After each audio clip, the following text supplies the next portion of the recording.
we have in Vermont a lot of undeveloped land, a lot of open land, most forest, farm. There, most of it is open to the public.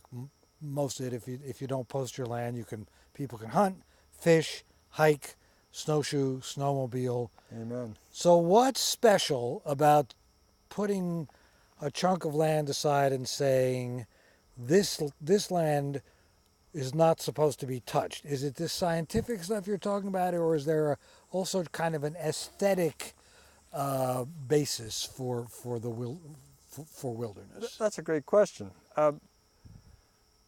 There are a lot of different reasons to have wilderness. Some of them can be accomplished on land that is not designated as forever wild per se. We can, as a matter of policy from year to year, decide to leave a plot of land alone just to see what will happen there, for example. So there's a scientific interest in having places that are controls. As we manipulate the rest of the environment, it's a good idea to leave a place to run its course, to see what the control is.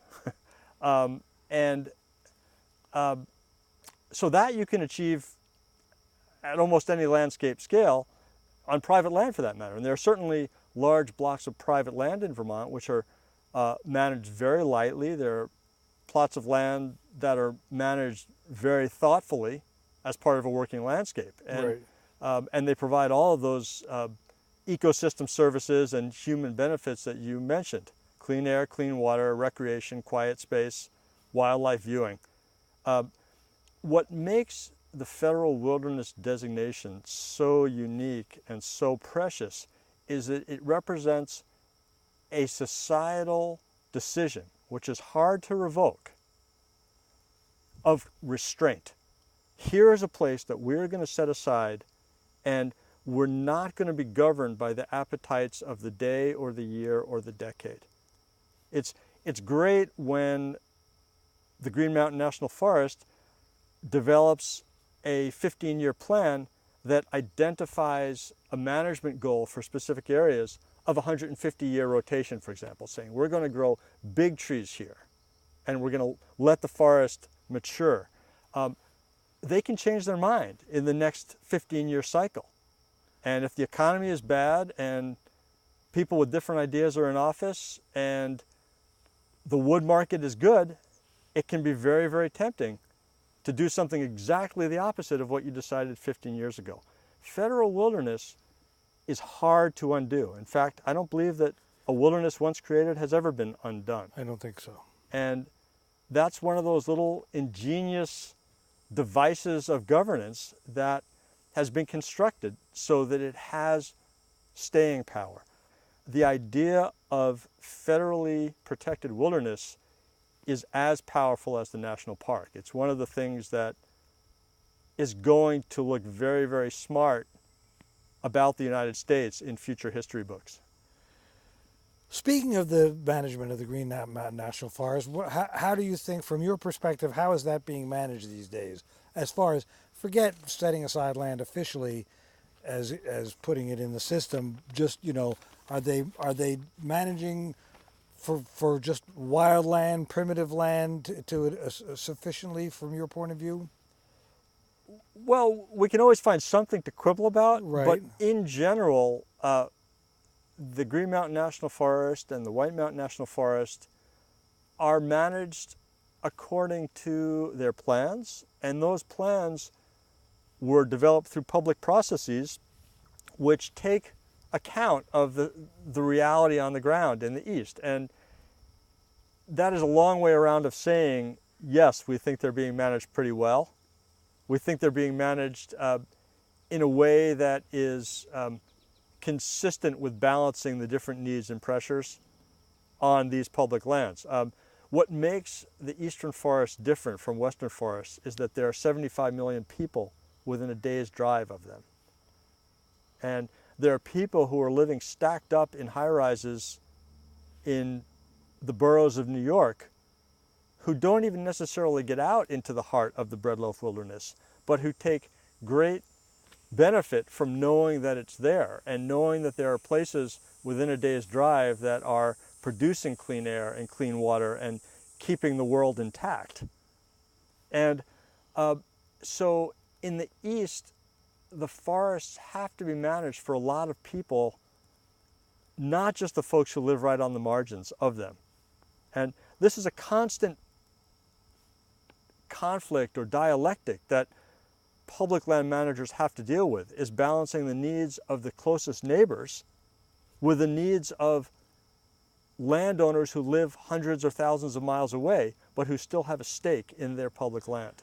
So you're talking as though you think everybody has a stake in this. You own it, I own it, the people living in the Bronx own it. We all own our public land. And we all breathe oxygen, so there's an advantage to all of us when you leave certain places alone to store carbon and have trout that can spawn. Right. But you don't need wilderness, isn't there? I mean, there's trout are spawning on rivers that flow through private land, much less national forest land that's logged. I mean, you can protect land, Yes. Conserve land in other ways to a lesser extent, and still protect clean air, can't you? Yes, and you're right. You don't need wilderness for humans to survive. I'll concede the point. But the counter is we don't really know how much we need wilderness. And we don't understand what other species need wilderness, Right. or something like it. And we don't know how it's all tied together. And what you seemed to be saying a few minutes ago is that they may need it more because of climate change. And therefore, so do we, or certainly the other species do. We know that we need more of it.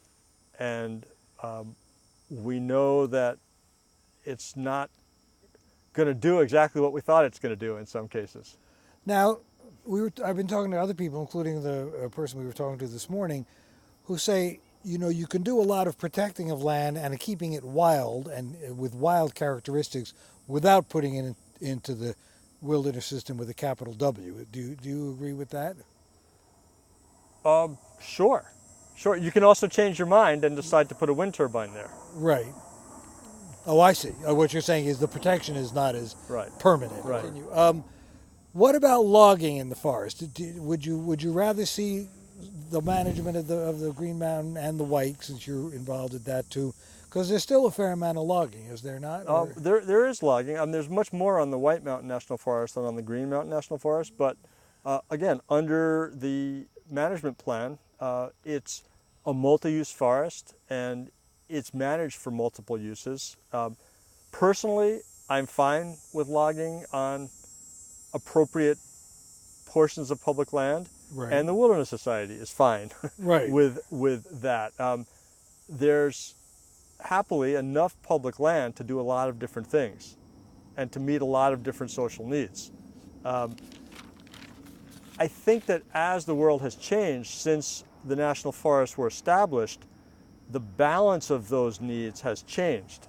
And today, the public benefit of timber harvest has probably been reduced relative to the public benefit of wildland habitat, places for solitude, places for nature to take its course as a scientific control.